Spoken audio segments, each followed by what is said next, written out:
by African Americans for racial equality in the 1940s and 1950s. This is the story of an African American Little League baseball team that entered a baseball tournament in the summer of 1955, and all hell broke loose. White Little League teams refused to play the black team, and the boys on that team were denied their dream of playing for a chance of going to the Little League World Series.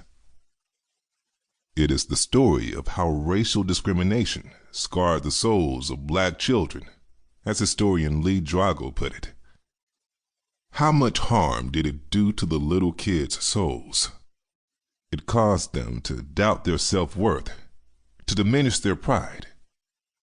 They took on a bad image of themselves. It got in their soul. John Rivers said the pain of that summer never went away. You carry it with you your whole life, he said. Some people overcome it.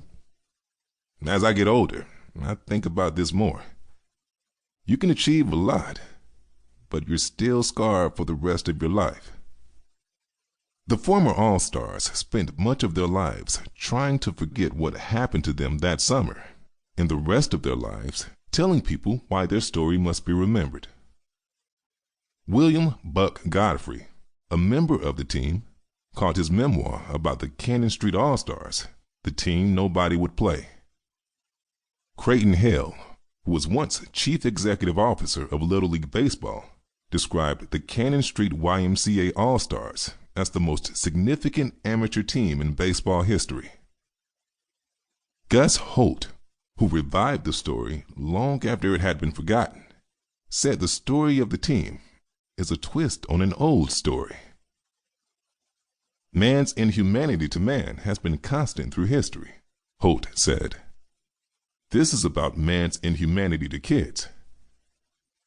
The story of the Cannon Street YMCA All-Stars is part of the story of racial bigotry in Charleston, South Carolina, where Africans were whipped, lynched, and raped, where their lives were devalued, dehumanized, and forgotten, and how all of this shaped the city and its people from the arrival of enslaved people to the present.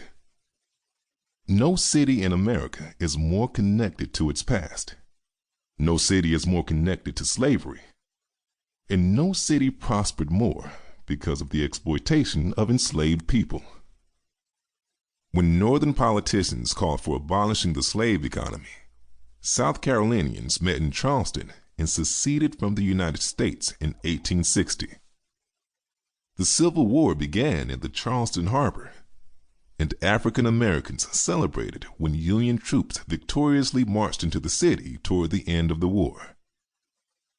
Reconstruction brought the promise of racial equality, but such promises proved no more sustainable to the winds and tides than a child's sandcastle on the beaches of Sullivan's Island. Enslaved people built Charleston's mansions, plantations, churches, and cobblestone streets.